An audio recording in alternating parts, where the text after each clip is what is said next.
Olá, seja bem-vindo. Meu convidado a pensar o Brasil é Hussein Kalut, professor de Relações Internacionais e pesquisador da Universidade Harvard. Foi também secretário de Assuntos Estratégicos da Presidência da República no governo de Michel Temer. Hussein, seja bem-vindo. Obrigado, Piotr. Fico muito honrado com o seu convite. Hussein, me conte lá. Foi a pandemia que mudou as relações internacionais, nas quais, obviamente, as ambições brasileiras se inserem, ou as relações internacionais já estavam caminhando para uma situação em que o protecionismo parece ganhar força cada vez mais? Eu ainda não vejo elementos concretos e consolidados para a gente falar de uma mudança na ordem global, né? Uma mudança na ordem internacional, em que o mundo será diferente do mundo pré-pandemia. Eu acho que é muito cedo, né? A correlação de força entre os países ela permanece a mesma, os detentores do poder econômico global permanecem os mesmos, os detentores do poder tecnológico permanecem os mesmos. Então, eu acho que passaremos naturalmente por um processo de readaptação natural e reacomodação de forças no período posterior à pandemia. No caso particular do Brasil, eu acho que o pós-pandemia será mais tenebroso para as nossas ambições internacionais. O Brasil, caracteristicamente, quando iniciou a atual gestão governamental, optou por não ter uma estratégia clara de política externa, mas optou por operar numa moldura baseada em que eu chamo de movimentos táticos conjunturais, né? Então, esses movimentos táticos conjunturais respondem a situações surgidas ou respondem a comandos ideológicos ou a visões específicas de Brasil e não de todo o Brasil em toda a sua dimensão. Um desses aspectos é o alinhamento, por exemplo, automático aos Estados Unidos. Haver alinhamento automático já aconteceu no passado, no governo Dutra, no governo Castelo Branco, só que há uma diferença. Uma coisa é alinhamento automático, em que você vota com a superpotência mundial, que são os Estados Unidos, em determinadas votações. Outra coisa, você aceitar ser parte da engrenagem de uma política externa de um país. Isso transcende o linear de um mero alinhamento. Se torna uma relação praticamente de dependência. Então, o comando sobre o seu processo decisório, ele não é mais gestado internamente em conformidade com a dimensão das relações internacionais que você tem. Ele passa a se assimilar de fora para dentro, e a partir daí que você determina o teu espaço no certame internacional. É uma perda de soberania diplomática e intelectual, inclusive, do país, na sua opinião? Eu acho esse alinhamento automático do qual você está falando? Eu falo de concessão de soberania. E quando você faz uma concessão de soberania, você, obviamente, perde envergadura para operar em múltiplos tabuleiros. Vou te dar um exemplo muito simples. Nós concordamos, obviamente, que o regime, por exemplo, venezuelano, não prima por respeito à democracia. Todo mundo concorda que é um regime autocrático. Todo mundo concorda que as instituições apresentam debilidade dentro daquilo que a gente entende que é o Estado democrático de direito. Perfeito? Mas você retirar todo o seu pessoal diplomático é um equívoco estratégico, porque você ainda tem brasileiros no terreno, você vai passar a depender de terceiros países para assisti-los. Você tem outro porém, né?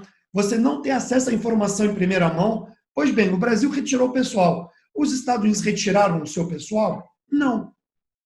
Quem vai nos informar sobre o que está acontecendo na Venezuela? Serão eles. Nós vamos receber uma informação de segunda mão.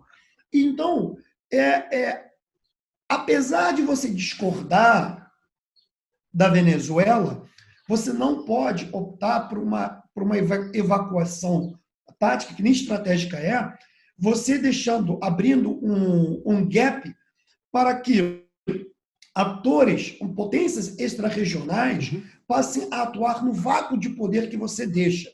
né? Então, estou falando conceitualmente, é um equívoco estratégico. Tá?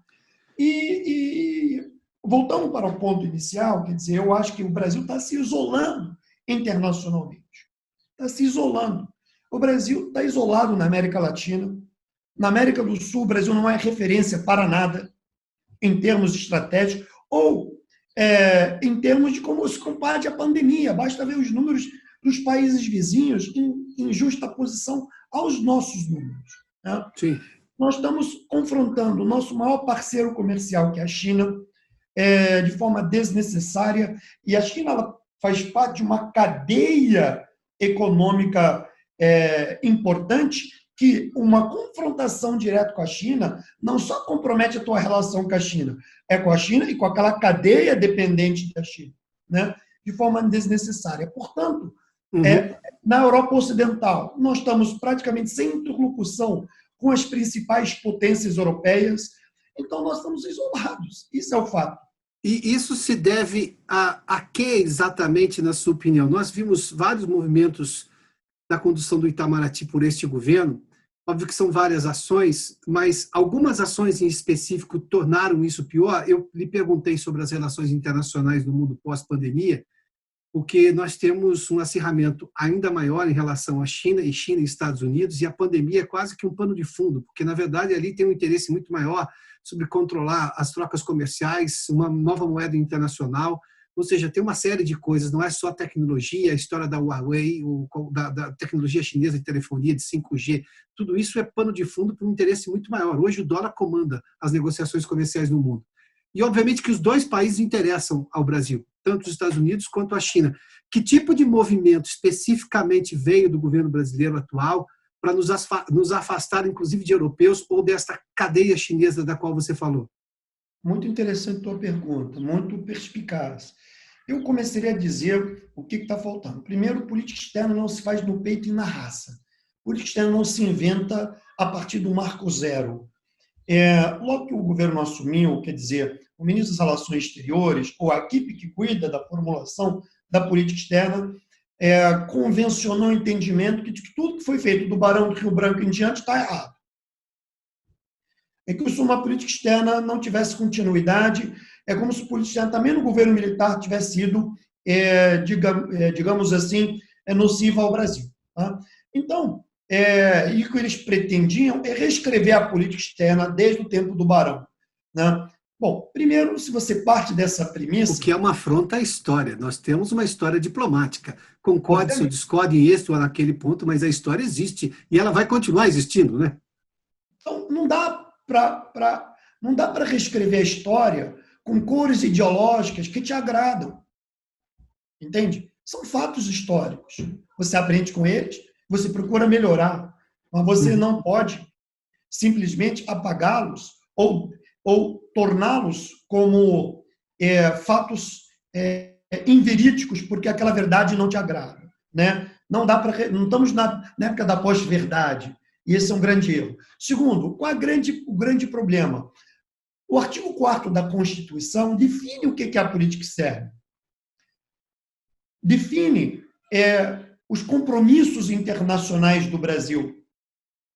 E a política externa atual é uma política antibrasileira. Ela viola sistematicamente o artigo 4º da Constituição.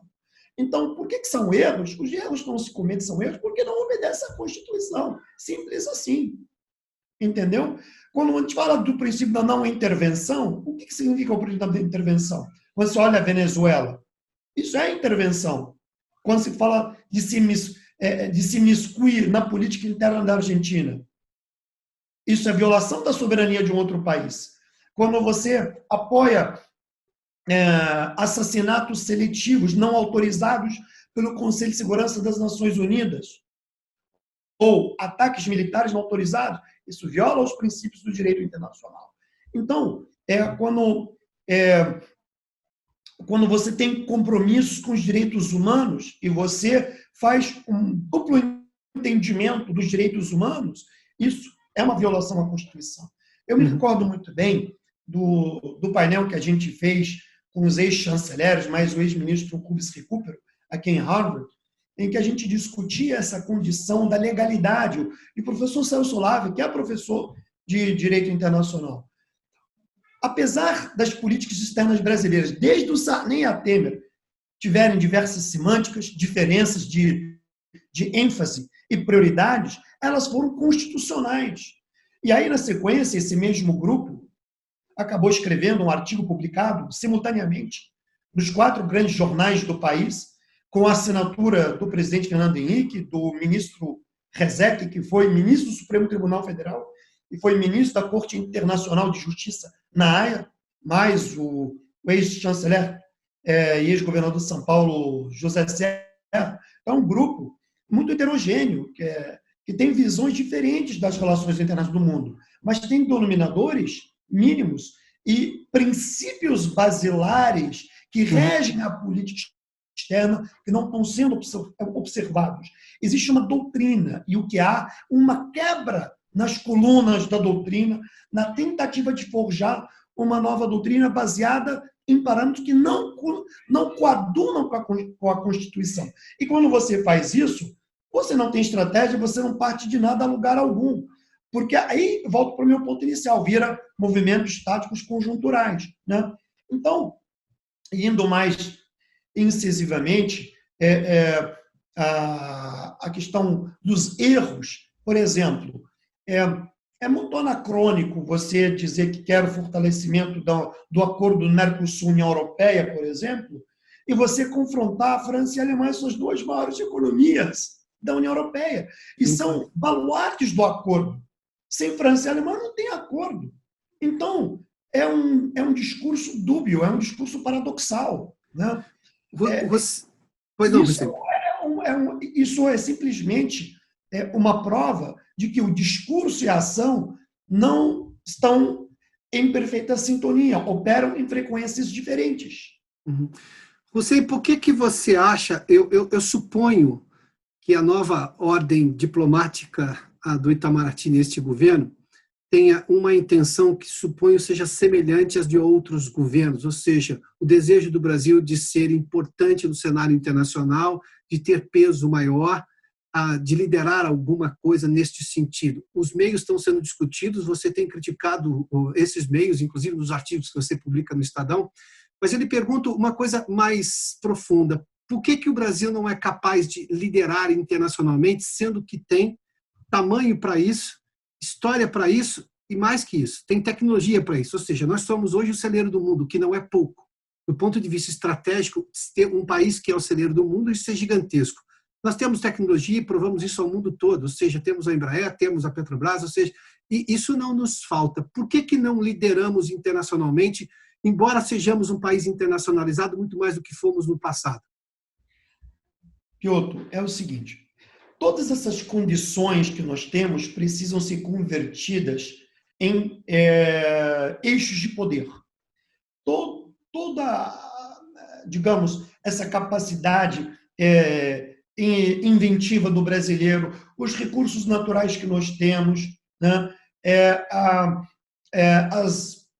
As plataformas de desenvolvimento sustentável que empregamos nas últimas décadas, precisamos converter tudo isso em política pública.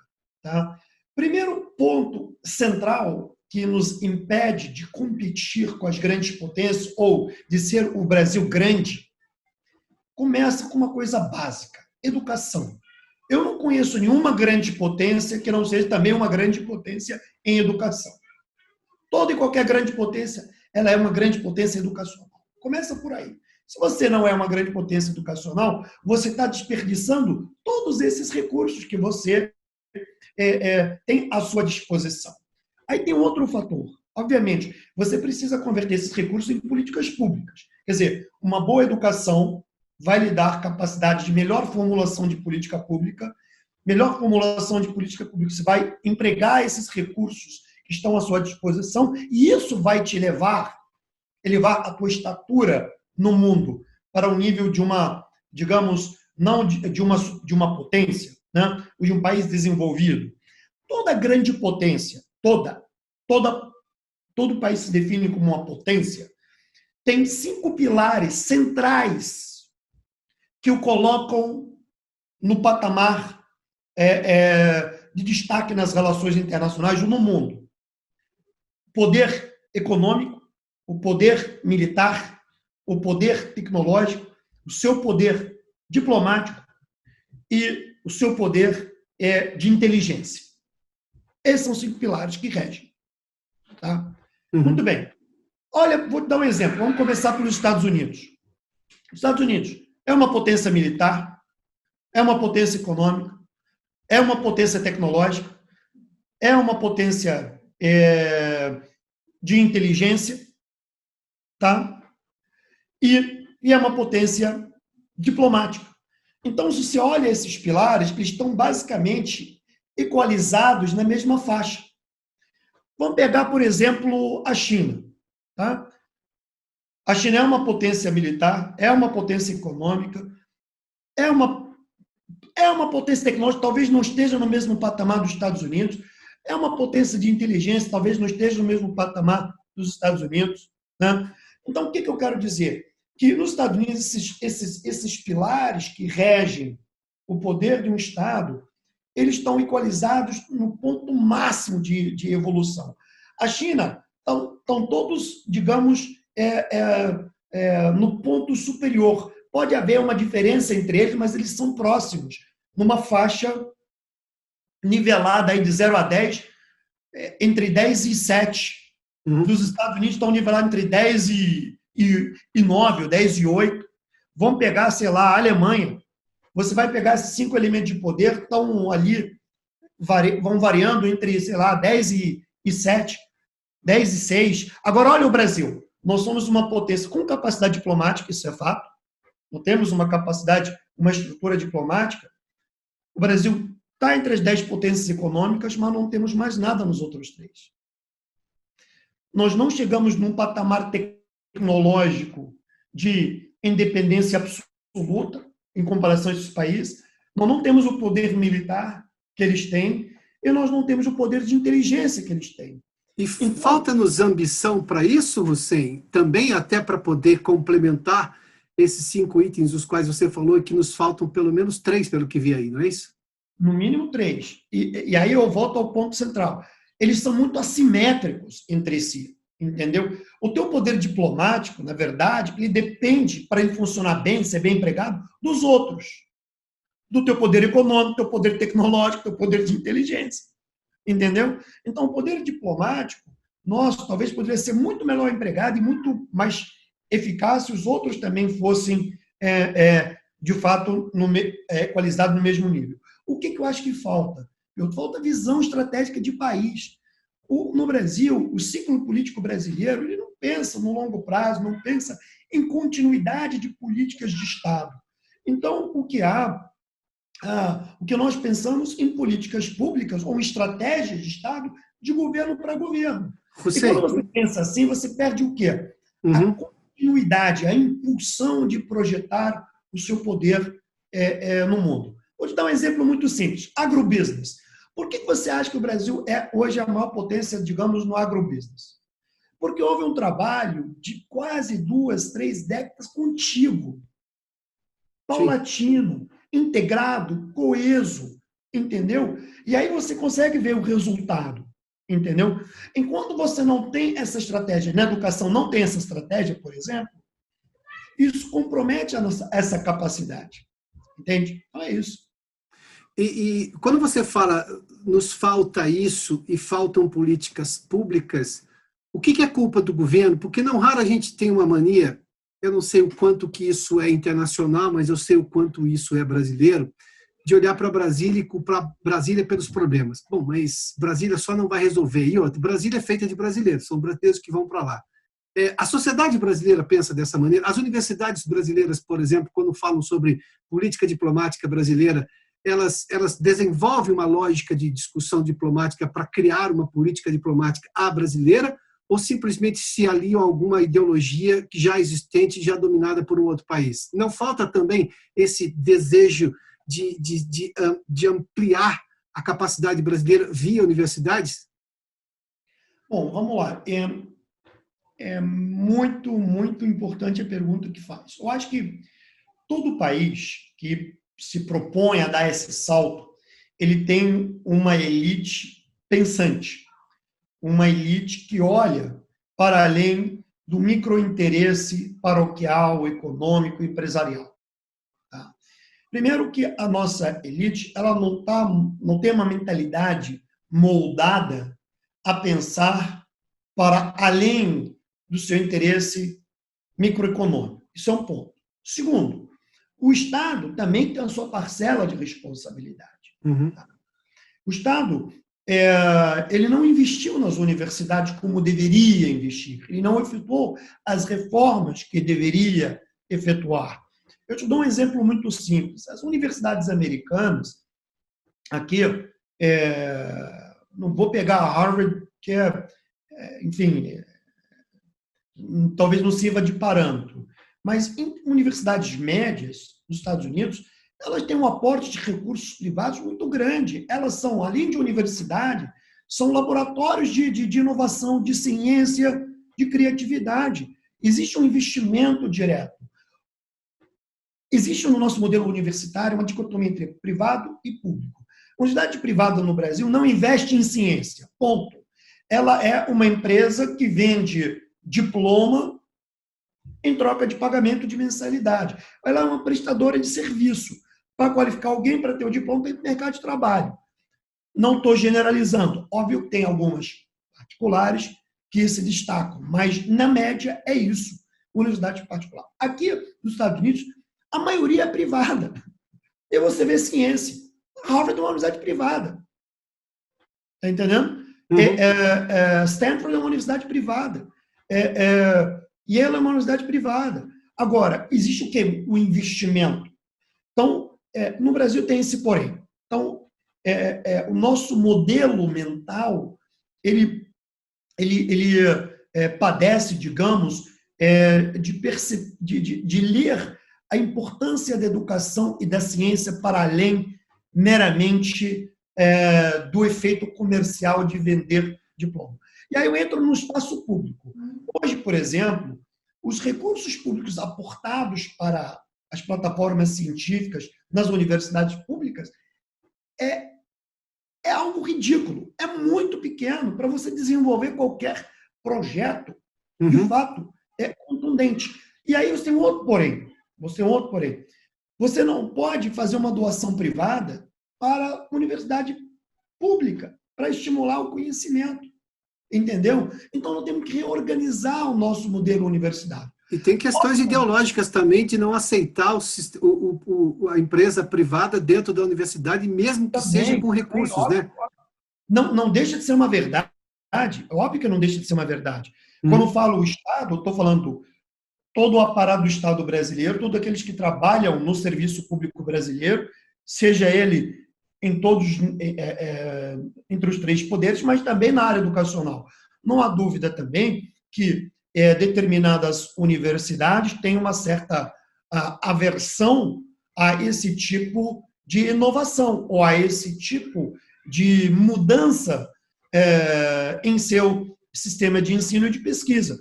Para muitos, a universidade se transformou, digamos, em um ótimo palanque eleitoral, entendeu? Ou numa ótima sinecura, entendeu? Para defender um determinado ponto de vista. Mas isso vale para todo mundo, direita, esquerda, vale para todo mundo. Mas o fato é que nós precisamos inovar na fórmula em como olhar para o nosso sistema universitário. Hussein, me permita entrar na questão das organizações multilaterais. Elas estão sendo extremamente reclamadas nos últimos tempos. Eu vou pegar o caso especificamente da Organização Mundial da Saúde, e passa, de alguma maneira, pela posição que os Estados Unidos têm sobre elas ou o envolvimento em relação com a China. O caso do coronavírus talvez seja elementar para tentar explicar esse novo momento. Nós vimos recentemente a OMS ir e voltar em algumas posições, o que obviamente chama a atenção, porque se espera muito da OMS, é uma organização multilateral importantíssima, neste momento é vital. Você acha que esse multilateralismo que se começou a construir de alguma forma com o globalismo lá atrás, de pelo menos 20 anos, a gente corre o risco de ter um recuo importante ou a gente pode não apenas apoiá-las, como renová-las, ou seja, torná-las mais atuantes e melhores, dada a realidade mundial de hoje, que é muito superior, é muito diferente do que tínhamos 20 anos atrás? Olha, Piotr, eu vejo o papel do sistema multilateral como uma arena fundamental para você dirimir as assimetrias. Não necessariamente você tem que concordar com tudo que se discute no sistema multilateral, até porque o sistema não foi feito para que todos concordem. Ele foi feito para chegar aos consensos menos piores para os interesses coletivos. Começa por aí. Então, ali é onde você vai ver o que cada um pensa, como pensa e qual é o consenso que você consegue chegar em determinados assuntos, né? Então, esse é o primeiro ponto. Eu acho que elas tiveram um papel vital no pós-Segunda Guerra. Não quer dizer que elas não podem melhorar. Óbvio que elas podem melhorar, podem se inovar, podem se reinventar, não tenha dúvida disso. Mas isso também depende dos países, né? Ela é feita de funcionários. E os funcionários, na verdade, têm uma função administrativa e burocrática. O grande conserto, e aí não é só a OMS, mas na ONU e em outras, quem faz a organização são os países a partir de suas propostas temáticas e os debates. Não é a estrutura organizacional. Então, vamos lá. O que vai se debater em matéria, por exemplo, de operações de paz no Conselho de Segurança, depende dos interesses geopolíticos dos países que compõem, naquele momento, o Conselho de Segurança da ONU, né? Não depende do aparato burocrático e administrativo. O aparato burocrático e administrativo ele vai executar aquilo que é determinado pelos países. É simples assim, tá? Então, eu acho que elas têm um papel relevante. Não quer dizer que esse papel não pode ser modernizado. Óbvio que pode. Agora, eu acho que se exigiu da OMC, essa minha leitura pessoal, respostas imediatas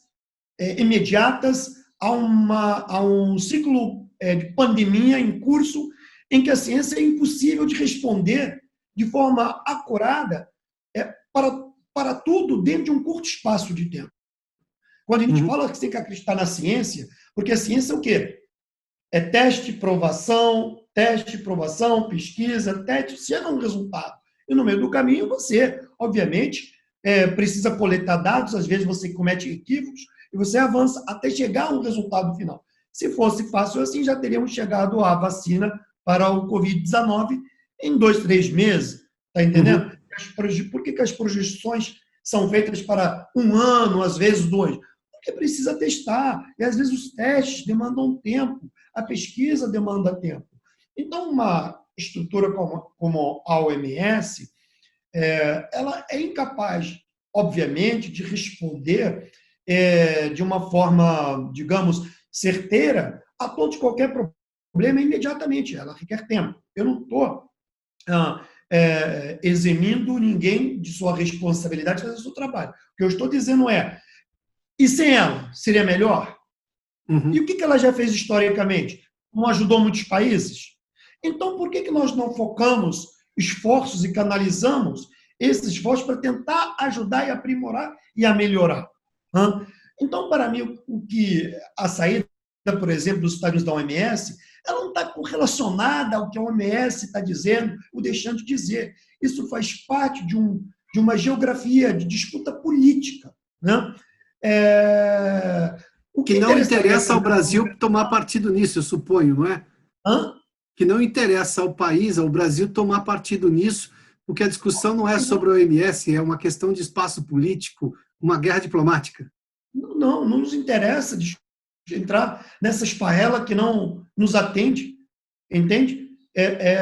Nós não podemos entrar numa discussão que não agrega, não salva vidas, não agrega nada para os nossos interesses, não ajuda a minorar o problema. O que eu estou dizendo é que a política externa do governo Trump ela foi focada no recuo dos Estados Unidos do sistema multilateral, enfraquecer o sistema multilateral. Pois bem, isso não é dito por mim, isso é dito por exemplo, o Nick Burns, que é meu colega aqui em Harvard, ex-embaixador, ele foi uma espécie de vice-secretário de Estado no governo Bush, tá? Ele trabalhou, foi embaixador na OTAN durante o governo Obama, e hoje ele trabalha na campanha do Joe Biden e possivelmente apontado como possível secretário de Estado. Tá? Então, eu estou te dando esse exemplo. O Burns categoricamente vem enfatizando que o maior erro que os Estados Unidos podem cometer é se retirar da forma como o Trump está fazendo do sistema multilateral. Você cria um vácuo de poder. Se teu objetivo hoje é conter, vamos dizer, o poder da China, você sai desses organismos e você oferece mais terreno geopolítico para a China. É simples assim, entendeu? Então, até o princípio, a gênese da ideia, ela está errada.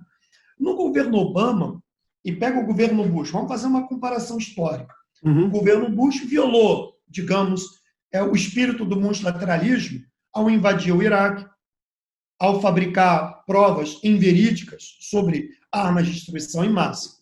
O governo Obama tem que fazer todo um trabalho de reconstrução do papel dos Estados Unidos no sistema multilateral. E nós tivemos um equilíbrio no sistema multilateral, uma maior harmonia entre as grandes potências, inclusive na negociação de um acordo nuclear com o Irã, que é um país que é arqui-inimigo dos Estados Unidos, né? Entre as 5 potências mundiais mais a Alemanha. E o governo Obama está o quê? Descaracterizando, implodindo. O governo Trump, você está dizendo, né? O governo Trump está descaracterizando, sim. Descaracterizando e implodindo o papel dos Estados Unidos no sistema multilateral. Uma ordem internacional sem o equilíbrio dos Estados Unidos, ela fica capenga. Entende? Então, eles são atores incontornáveis no equilíbrio do sistema internacional. Quando você faz esse tipo de retirada, você acaba levando a debilidades no sistema internacional e você torna o sistema capenga. Os Estados Unidos é a maior potência do mundo, responde por 1/4 da economia mundial, né? Portanto, é imprescindível para o equilíbrio da ordem.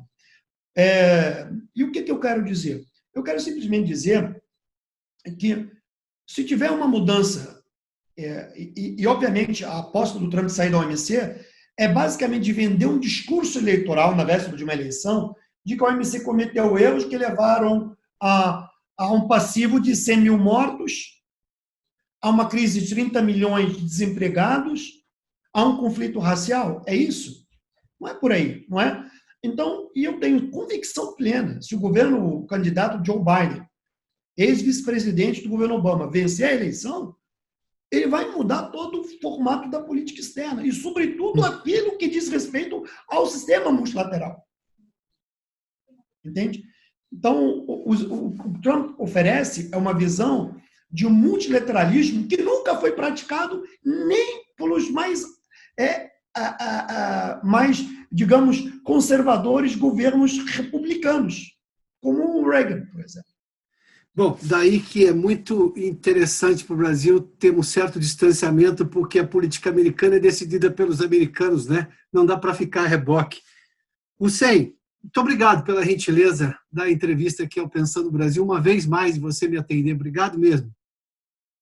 Eu fico muito honrado com o seu convite. É um privilégio conversar com você de novo. Já gravamos algumas vezes e me sinto feliz em ter mais esse episódio contigo e sempre de forma muito correta e muito inteligente, como você dirige as perguntas. Muito obrigado, Hussein. Aliás, só para a gente dizer ao nosso espectador, esse é o fundo da sua casa, a janela da sua casa, é isso, em Harvard, é isso? Isso é o fundo, é a janela Cambridge, da minha né? casa aqui em Harvard. Tá certo. Então, Hussein, obrigado uma vez mais, viu? Um abraço, tudo de bom.